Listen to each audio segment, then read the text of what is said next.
What's up, guys? Ryan here with another episode of Bare Bones Radio, also available in YouTube version. So if you're looking at me right now, it's because you're on the YouTube. I'm going to start putting a couple of these on there, especially the ones where I get to meet with people in person. So today I'm standing inside CrossFit Mohawk Valley Wellness, where I've been employed for 5 years, a member of for years before that. Kind of helped me come into my own. So it's only right that we sit down with the man that built this giant facility. You're going to meet John Bartholomeo today, owner of Mohawk Valley Wellness. Some things that we'll touch on. You're going to hear us talk about challenges that people put in front of themselves, how to overcome obstacles, and how he used that mindset to build from a small garage gym to this, tens of thousands of square foot facility with hundreds of members. So tune in, enjoy the episode, and thanks for jumping onto YouTube and watching this if you're here. If not, find us on YouTube, and I'll catch you after the episode.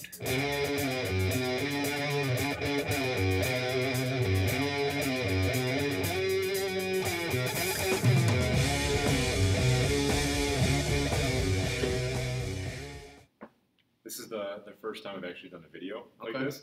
I have an intro up there already that's to people, like, hey, you can catch us on YouTube.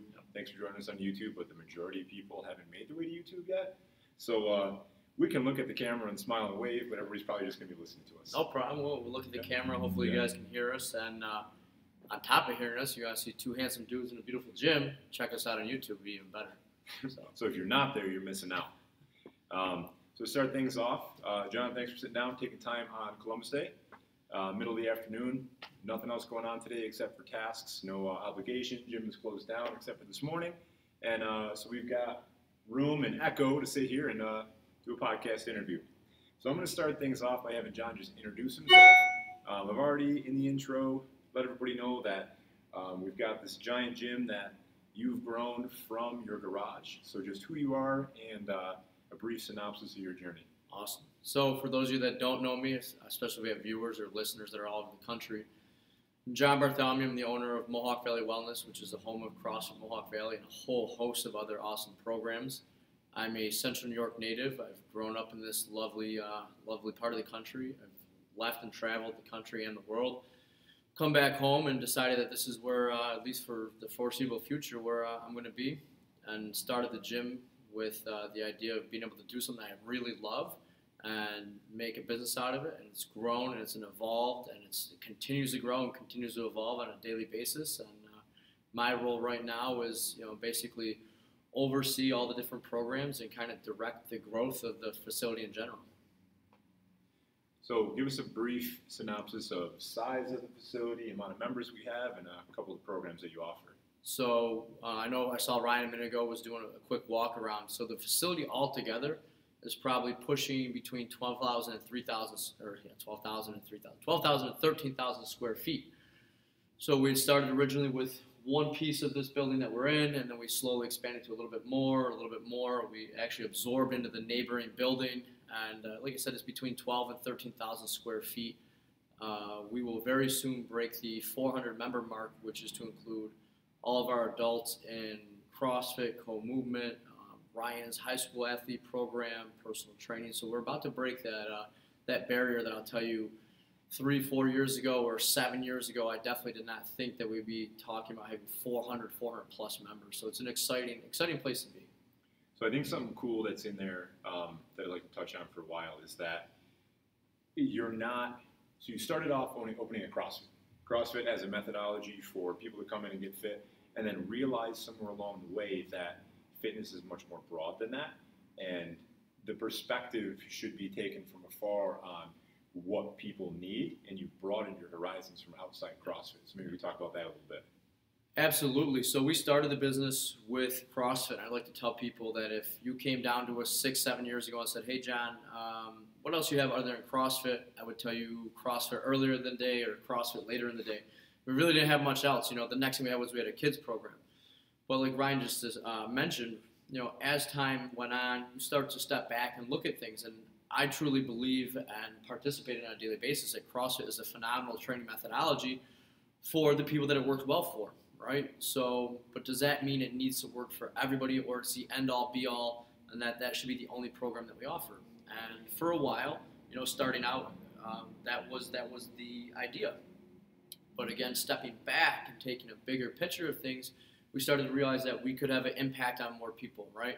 We would be able to help more people if maybe we offered some programs that maybe didn't require the ability to overhead squat right out the gate, or maybe didn't have the stigma or the intimidation factor that CrossFit can have tied to it. So one of the first things we started with was our rowing program, which was a phenomenal program that allowed a bigger group of people to come through our door and train in a group setting and be coached and be around other positive people, which is one of the biggest things that makes any of these group fitness programs work, is that piece. So it was a nice way to allow more people to come in through our door, and whether they did CrossFit or not, they're still getting the benefits of being around a coach, hearing the constant talk about nutrition and sleep and recovery, being around other new people, right?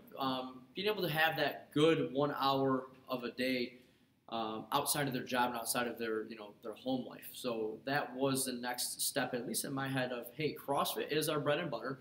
CrossFit is what we've done for a long time. We do really well, but it would allow us to reach out to more people. And I think from the business standpoint, it's been one of the best things that we've done in a long time.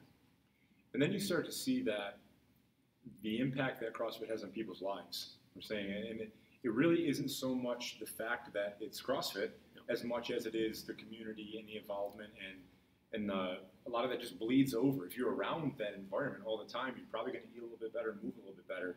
And the barrier to entry being CrossFit, like you said, if you could bring that back a little bit and say, hey, I don't care really, I don't care what kind of fitness you do, as long as you're moving and you're committed to it and accountable for it. You're 100% correct, right? I like CrossFit. Somebody may like our rowing program. Somebody may fall in love with our Mohawk Valley fitness program. Someone may come in and just do personal training. But at the end of the day, if we're bringing them closer to what they want to be, they're happier, they're healthier, it doesn't matter which program they're picking. It's the fact that Ryan said, they're around like-minded people. They're training consistently where they want to come in and see the other people in their class. They're looking forward to it, right? So that's the big thing, is whatever program somebody picks, is that they're looking forward to it instead of dreading going to the gym, or it's a chore. So somebody that enjoys our rowing program and starts to eat a little bit better and starts to say, hey, today's Monday, I can't wait and go do my rowing program, that's a win for us. And if the only avenue they had was to come in and to have to learn how to overhead squat or be super nervous about trying to climb a rope or doing 50 burpees per time, they may have never come through the door, never had a chance to meet any of our awesome coaches or be in the facility. So it was a good idea to allow these other programs for people to come in. And we have seen people use these programs as almost stepping stones. So somebody may come in and say, hey, look, I started with the rowing program, but I really think I'd like to do CrossFit. Or we have somebody that's been doing CrossFit and they just love our facility so much that CrossFit might not have been the best fit for them, but they just hung around because they loved everything else about it. And now they realize, well, someday rowing it'll be another program. Yeah, now they're like, rowing is a way better fit for me, or co-movement, or the Mohawk Valley Fitness is actually a way better fit. And I still get to see the people I love being around. I'm still going to get hammered with this stuff about nutrition. I'm still getting all the benefits of being a member of this facility, but I don't have to be in a program that's worried about 21 deadlifts, 21 handstand push-ups, which for them maybe isn't a great fit. So it's been a great way for us to, again, have a bigger impact on more people, be able to, from the business standpoint, be able to retain members, right? So it was definitely a good move on our part. Yeah, I think you and I have talked a lot about it. I think that's going to be a big shift in the community. We've seen and talked about the fact that CrossFit isn't necessarily on the decline, but the growth of that particular sect of people who want to be like games athletes isn't really growing as rapidly as people worldwide. The demographic of people that are just out of shape and need something to get in through the door, right? So honestly, from a business aspect, I think you're going to see a lot of that happening. Yeah, I agree with you there. I think you'll see the gyms that are open-minded and that are honestly looking to grow will use that as a opportunity and avenue to, again, increase that impact they can have on the community. Because if we went to we'll take, for us, the New York State Fair, we took 100 people and we said, how many of you guys want to do CrossFit? You'd probably see a couple hands go up, maybe a few, right? But if we said, how many of you want to lose 10 or 15 pounds? How many of you guys want to feel better? How many of you guys want to train in a group with a lot of supportive people? How many of you guys want to have a coach to tell you what to do? You'd probably see more than half of those hands go up because that's what they want. But if you only give them that one option and it doesn't fit them, or like you said, they type in CrossFit and what comes up is the CrossFit Games, and they instantly say, I can't do that, there's no way, then you just lost the chance to help that person do all those things, lose the 10, 15 pounds, feel better, build their self-confidence, because, CrossFit had this 5 to 7 year period where it became very focused on competitive fitness. Yeah.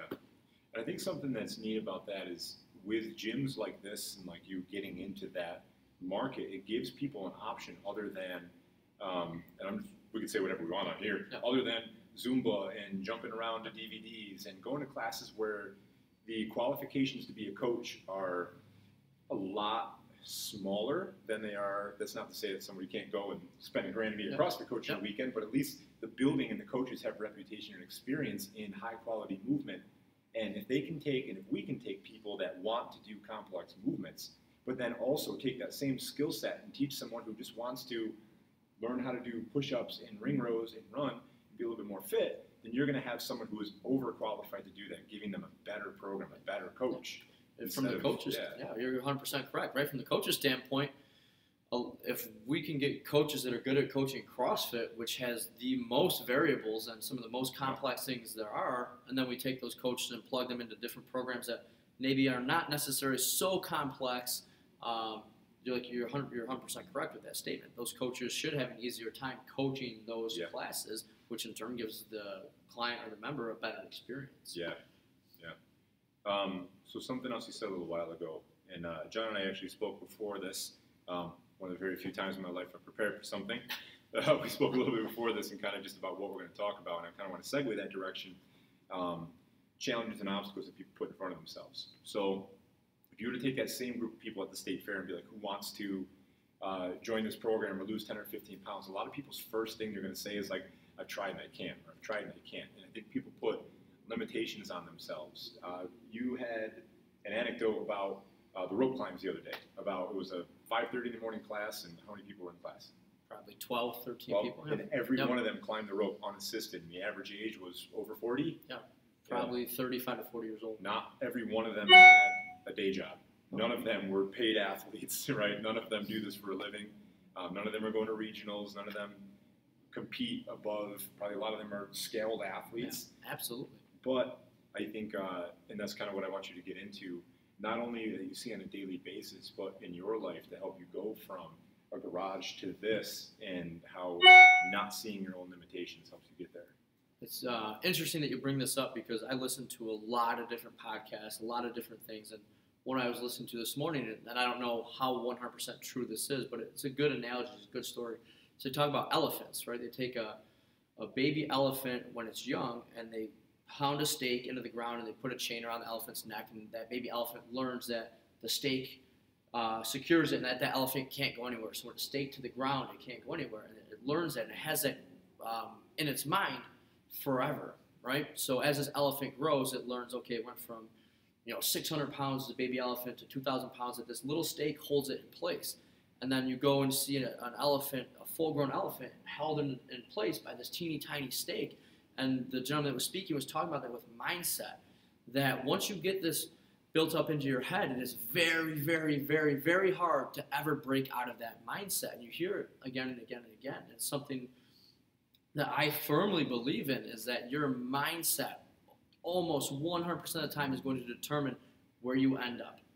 So one of the things that I do on a regular basis is what I call daily affirmations. And I've got a list, I journal almost every day. And on the back page of that journal is a daily affirmation. I read through it, and I talk about things for the business.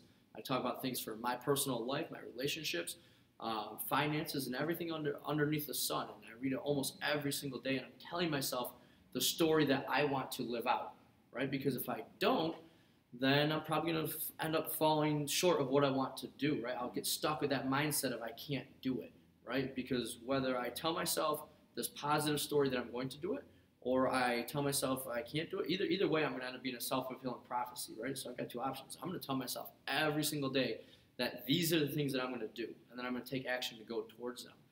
So the mindset, the idea that I can do it and that you're not really defined by what you've done in the past is so, so important.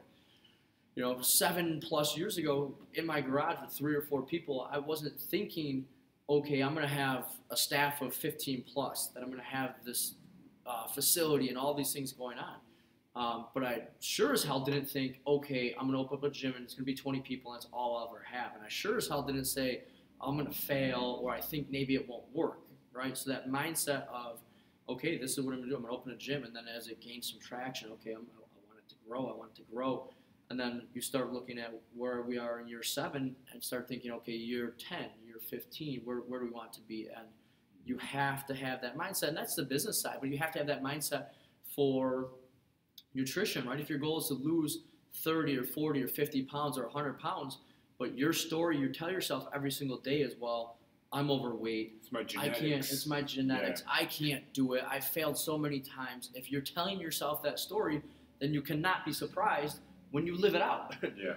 And as weird as it sounds and cliche as it sounds, getting up every day and saying, look, I'm not destined to be overweight my entire life, and telling yourself that every single day, I think has a profound impact to bring you to where you want to be. And you could use that with anything. You could use that with nutrition. You could use it with finances. You could use it with business. You could use it with anything. You're very rarely going to meet somebody that was successful that's going to sit down and say, you know what?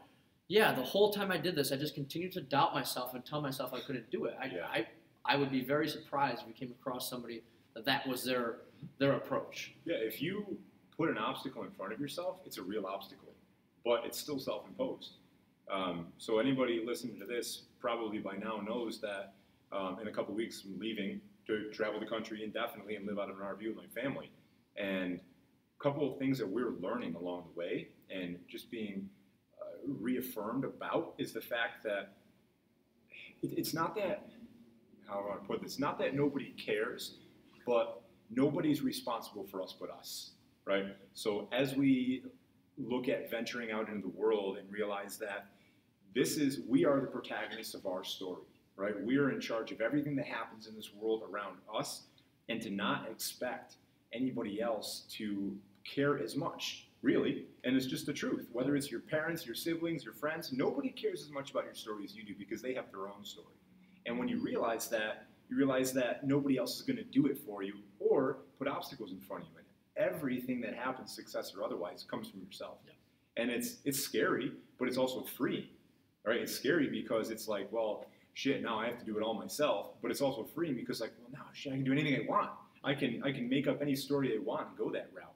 What did we say a long time ago? The only thing you have to do is you have to breathe and you have to eat and drink some water. Right? There's very, very few things you have to do, and then everything else beyond that is a choice. Yeah. And I love what you said going into it, like, right, you're writing a story. And I think it's Joe Rogan or somebody talks about it, like, you're authoring your own story. I think about it all the time, right? When that day comes and I'm 6 feet in the dirt, I want people to read that story and say, man, this guy lived an amazing life. He did a lot of really awesome things. He had a good impact on a lot of people. I don't want people to be like, just a regular plain.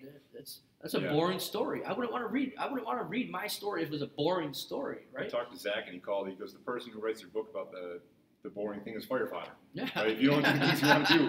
When I talked to him, you can go back, anybody who's listening to this, I think he was like episode 3, Zach Evanesh, but hey, he was a firefighter. If you live a boring life, nobody wants to read about it.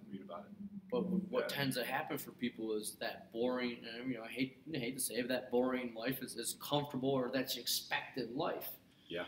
But I don't think too many people, it could be morbid. Again, I think, if I'm on my deathbed, I don't want to have a bunch of regrets of, well, I wish I could have or should have or did this. Mm-hmm. It's, like you said, it's challenging. There's a lot of discomfort and unknowns, but I would rather take that on.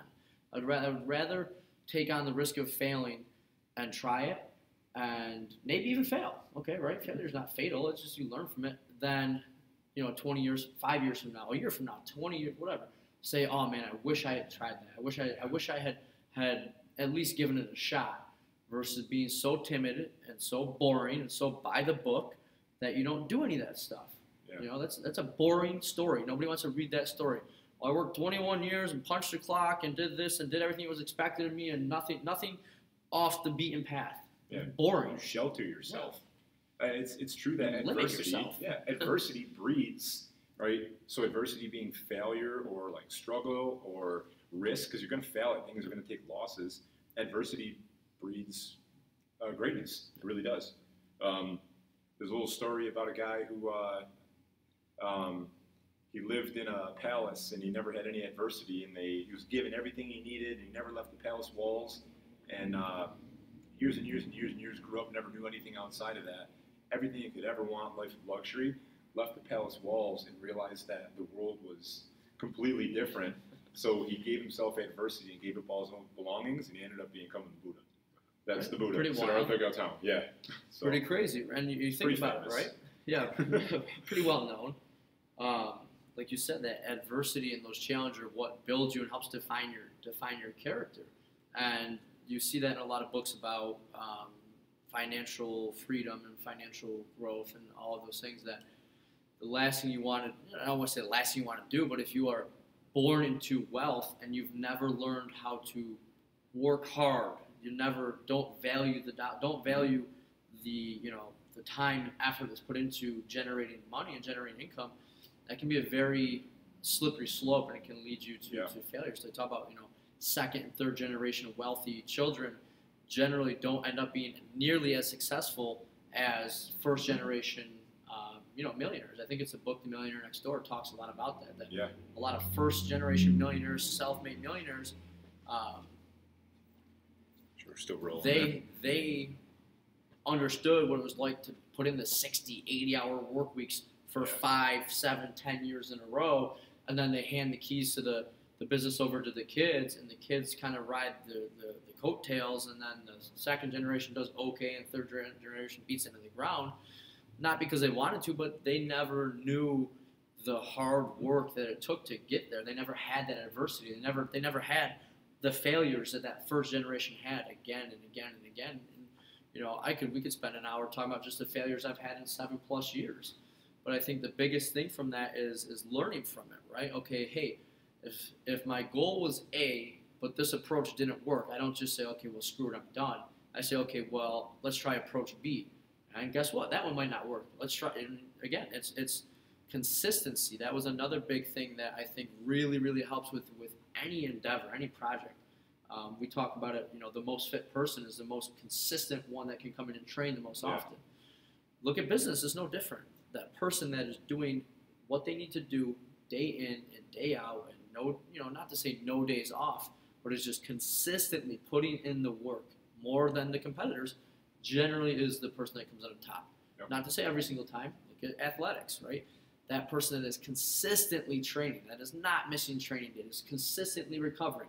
That athlete, the majority of the times, is going to come out on top. That consistency is so, so, so crucial, but it's also very difficult. It's difficult to do it all the time. It's easy when you're winning. It's easy when everything's great. The tough part is when you take a loss or you take a hit. And I think one of the things that I'm starting to learn along the way is a lack of emotional attachment to my wins and losses, right? I'm expecting losses now. So something that I'm doing is I'm giving seminars and dropping into gyms everywhere. And I love taking those L's right now because I'm sending out so many messages to gyms being like, hey, this is who I am, this is what I offer. And now they're getting no responses or shut down. Great, go ahead. Now I can move on. Now I know that one's closed and I can try a different approach to talk. And I think when people get caught up with, I don't know if it's an embarrassment or emotional attachment to a plan and that doesn't work, I think that's when they back off. And it doesn't have to do with just business. It could be, I tried this diet plan because so-and-so, and I gave it all of my energy. This was the end-all, be-all. I was going to go on South Beach or whatever the fuck, and I was going to just crush it. I was going to have a six-pack in 6 weeks, and I was going to have chains around my neck, doing it right. But it didn't work, and all of a sudden, since it was all their energy and they're emotionally attached to it, all of a sudden it was it, and they're embarrassed it didn't work, and then they're done. Rather than learning. And I think I've seen it somewhere, and it's just it's that diagram of, okay, your starting point is here, and your goal is here. It's not a perfect trajectory from A to B. If you were going into business, if you go work on anything, again, all these topics that we talk about have so many parallels and so much carryover, it's not even funny, right? So education, okay, I want to get a master's, I want to get a whatever. okay, you start here and you're trying to get to here. It's not a perfect straight line. You might have a great semester, then a semester where something happens in your life and it takes a nosedive, and then you can either quit or you can grind back up and it might plateau. Training, hey, I want to deadlift 600 pounds. Well, you're at 500. You don't go from 500 to 600. You might go to 525, a bad training cycle, back to 515, and it's the same thing. But what are we going back to, right? Understanding that failure is not the worst thing in the world. You can learn from it, and then you have to drill that consistency, right? Okay, so you get beat up a little bit along the way. Oh, well, did you learn from it? Cool. Yeah. Shake it off. Get back in and train. Get back in and hit the books. Get back in and fix your nutrition, whatever it is. You know, that most consistent person that just puts in the time and the effort, and they stay steadfast on what that goal is, you know, they're usually the ones that come out on top. And you can look at, you know, you can look at all different things. Like I said, you can look at successful businesses. You can look at successful athletes. You can look at successful anything. You know, getting there, you know, again, cliche, sounds cliche. There's not a ton of great shortcuts to get to where you want to get to, which is why being successful and being above average, there's less people there. Yeah, and that's why it's cliche. I mean, we tell people that come in for nutrition advice that are looking for like the perfect meal or this and that, and there's none of that. With anything, it is literally just you have all the steps and you know everything. Anybody that comes through the store that says, I need help with nutrition, we can sit down, I guarantee you they could write their own nutrition plan. They could, because you already know everything you have to do. It's just a matter of being accountable and doing it. They're just looking for a little fire underneath the ass and a little bit of accountability so that they can be more consistent with it. Because on their own, they're struggling with that. But you're 100% correct with that. Yeah. So what do you got coming up next for you? We just had Battle of the Benefit Badge this past weekend. So we just finished I don't want to sound, what we would consider a medium-sized event, 220, 230 athlete event at Mohawk Valley Community College, which is a local college. That was a fundraiser for us, and that was going to be a deciding factor for me whether we did our large winter competition based on how this one went, right? And it actually went really, really well. And I attribute that to Ryan, I attribute that to Tim, I attribute that to all of our staff that comes together because there's so much behind the scenes. You know, you just look at it, it just looks like a bunch of people doing competitive fitness, but there's a whole online scoring system that's taking place that requires about 3 people to run that. There's a staff of judges, 12 or 14 people, all the equipment. We moved, if you did the math, we moved probably 20,000 pounds of equipment twice. A couple times. In less than 24 hours. So the next big thing for us, honestly, is probably, you know, this facility is kind of getting buttoned up. So we finished up a space in the back. So I'm always polishing. Is there anything that we can make the place look cosmetically a little bit better? What can we do for our coaches? What can we do for the members? So always looking for little things there. But the next 2 big things would probably be a large competition in spring, late winter, spring, and then the possibility of doing a second location, right? We're coming up on 8 years of doing this, and I feel confident that we could take the lessons learned, failures and successes, and put them in place to obviously start on a smaller scale and make what we've done here, the community, the training, the fact that people at 5 a.m. this place tomorrow will be packed, 5:30 this place will be mobbed. Right? How do we create that in another facility? So that's kind of where my head's at. Something that a lot of people might not know is that this is where I started. It was our old facility. It was about 1,000 square feet. Maybe 1,300. Yeah, small place. And before that, you had your garage. Yep.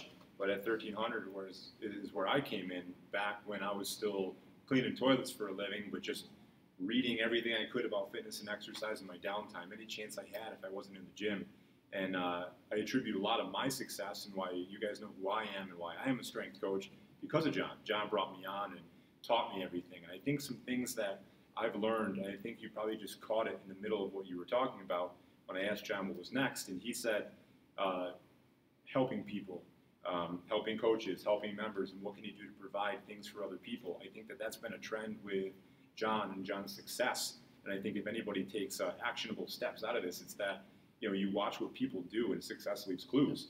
And something that John's done a fantastic job of over the years is just look to how can you provide value to other people and help people and help and help. And now we're literally sitting in over 10,000 square feet, and that, like he said, will be there isn't a quiet spot in this room for hours at a time, multiple days a week. Right, in this entire building, because people just want to be here. It's just the place. Yeah, when Ryan and I had the first discussion of Ryan leaving to go travel and head out to the West Coast, one of the things that we chatted about was business and how things have changed for me, right? So obviously, you have to go into business with the idea of generating some sort of profit. Unless you just have millions of dollars and you're not trying to pay your mortgage or eat, you have to make money with the business. You have to be able to do that. But what I told Ryan is over time I started to realize that the more you shift the focus away from just dollar bills to, hey, how can I help people? How can I really have more of an impact? How can I be a kinder person? How can I be a better person? And push that out to other people, the dollar bills started to follow that more. Versus if I was just chasing dollar bills every single day, all I did was focus on just dollar bills every day, I don't think we'd be where we are. And that was a shift for me. That was a different mind shift, right? You have to, like I said, I can't say, okay, look, this is a not-for-profit, and hopefully the lights will stay on by themselves, and that's not the case. But once you start looking at, hey, what else can we do for the members? What else can I do for my coaches, right? I take the coaches out and I make it very, very clear to them that I am not in the position to be able to run this facility as a one-man show, even close, right? We chatted with somebody this morning. On a normal day, there's roughly between 14 to 17 different classes that go on in this facility on a given day. I can't physically do that myself. That's on top of every other thing that has to get done with this facility, from cleaning it to payroll to membership billing and the million other things that fall underneath the scope of running the business. So making sure that my coaches know that they're appreciated, making sure my coaches know that they are a huge part of the success as a business owner, and even more so as a leader, and just trying to be a better person, making sure that I am constantly expressing my gratitude and my thankfulness to the staff that helps create this. I can't do this. If I just ground all the coaches into the dirt and said, you guys can't ever have any flexible hours, and just ran it like that, we would not be where we are today. So I attribute so much of the success to everybody other than myself. I'm just giving some direction at this point. I coach classes here and there, but I'm giving direction, making sure that we're doing things to the best standard that we can. But the coaches are truly the backbone of what keeps this place going in the right direction. Like I said, I give it some, I'm holding the steering wheel, but the coaches are the ones that are doing the bulk of all of the things that, got us voted the best for this year, the best gym in the area, right? Take the event we just ran. I ran around on a microphone and said 3, 2, 1, go, right? I had a staff that was changing plates. I had judges. I had all this other stuff. I'm just the guy up there with the microphone or holding the steering wheel. Everybody else that pitches in and contributes all that effort are the ones that really, really need to be. You have to make sure that they understand how valuable they absolutely are to the success of the facility. And you get that value from people by leading from the front. And you had said in there also making yourself a better person and being the kind of person that people will follow and will help. I think that has a lot to do with ever since I became a father, I realized that is one of the single most events in my life that made me a better person. Because then I started to realize it wasn't just about me anymore. It started to become about what kind of role am I going to set? What kind of example am I going to set? And you can't tell a kid to do things. Kids will do what you do, right? And I think on the same token, it's the same thing in here. If you want to be a figurehead, a coach, an inspiration to other people, you need to live that life. Absolutely. Right? So you have to be kind. You have to help. You have to make the time to stop, no matter how busy you are, and chat with someone along the way. Not because you're like, oh, if I do this, it's going to be great for my facility, because you truly care. Absolutely. Right? I think it's a super important thing for any walk of life. I think one of the most rewarding things that you, as a business owner, this is just me speaking my opinions, is being able to really allow people to do something that they enjoy and call that their job, their career, right? So to be able to take somebody from a position that they did not enjoy, that they had no passion for, and to be able to bring them in and put them into a spot that they really enjoy doing, and then making sure that they're being paid well to do that, for me, was one of the most rewarding things that I've done in my adult life. And like you said, becoming a parent really made you say, okay, this is not all about me anymore.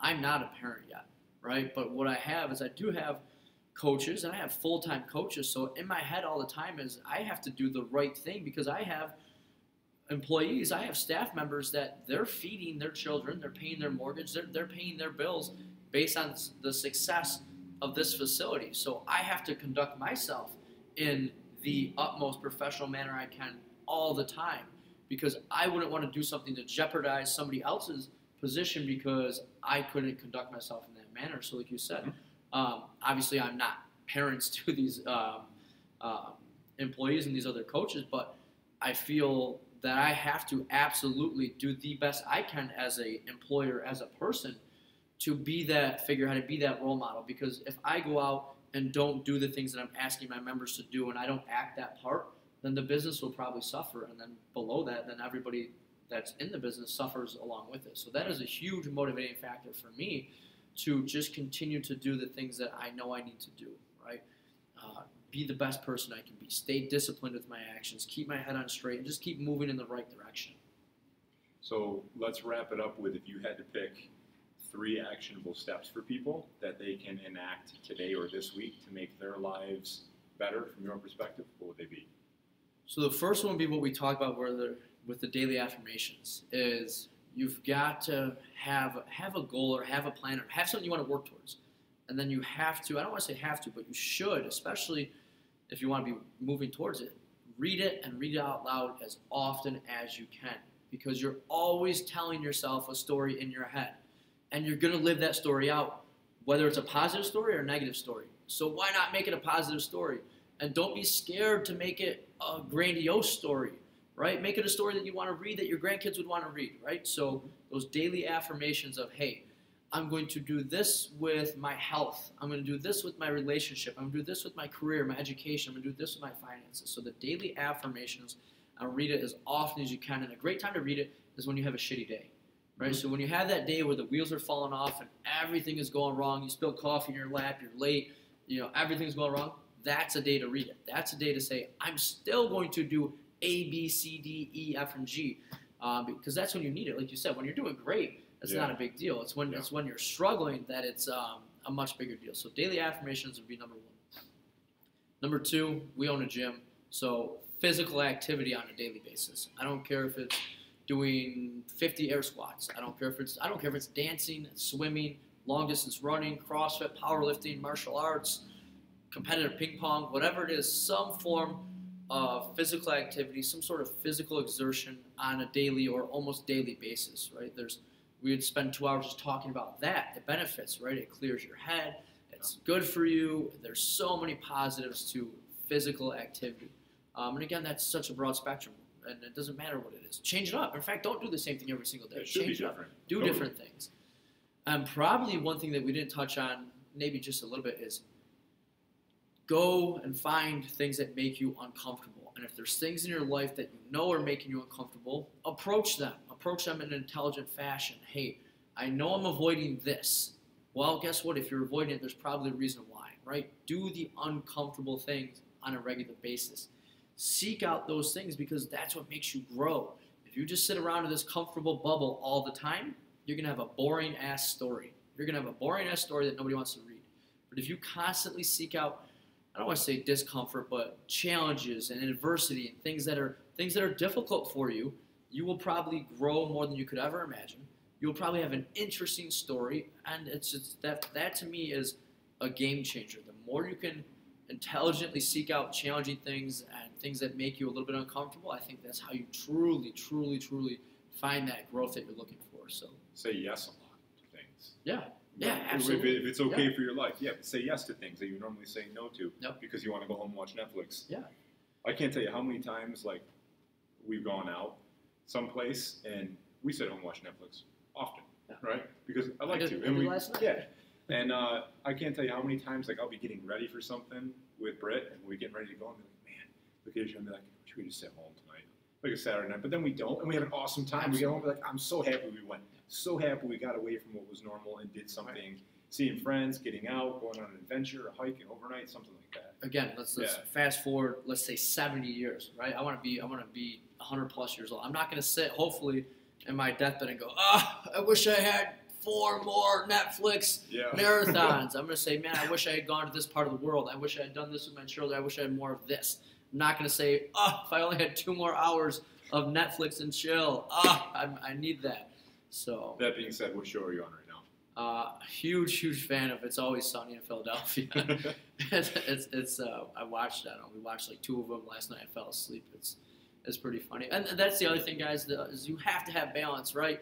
You can't be just this zealot and I'm always doing uncomfortable stuff and I'm sleeping on the floor and I got no TV. You have to have that balance in there. You have to have the time where you just chill and watch some Netflix, or you just eat the chocolate-covered brownie. You've got to have that stuff. You have to have that balance so that you can enjoy life. It's not a all or nothing, you know. But with that, spend more time educating yourself than entertaining yourself, right? Crack open a book. You know, if you're going to be watching TV, watch a documentary. I think that's a big thing, is continue your education. So many of us are past our formal education, but why should it end? Crack a book, learn something new, find something that you struggle with. But you know what? I want to learn this because it's not easy for me. You know, I suck at dancing. I'm going to try and pursue ballroom dancing. I'm going to look like I'm, you know, having a fit. I remember watching you learn to skip. Right? I had a problem trying to learn how to skip.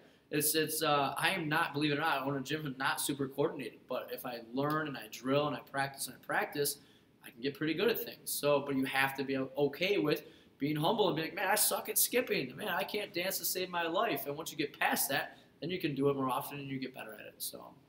And let's end with a joke. What do you got? What do you call Richard with the bum knee?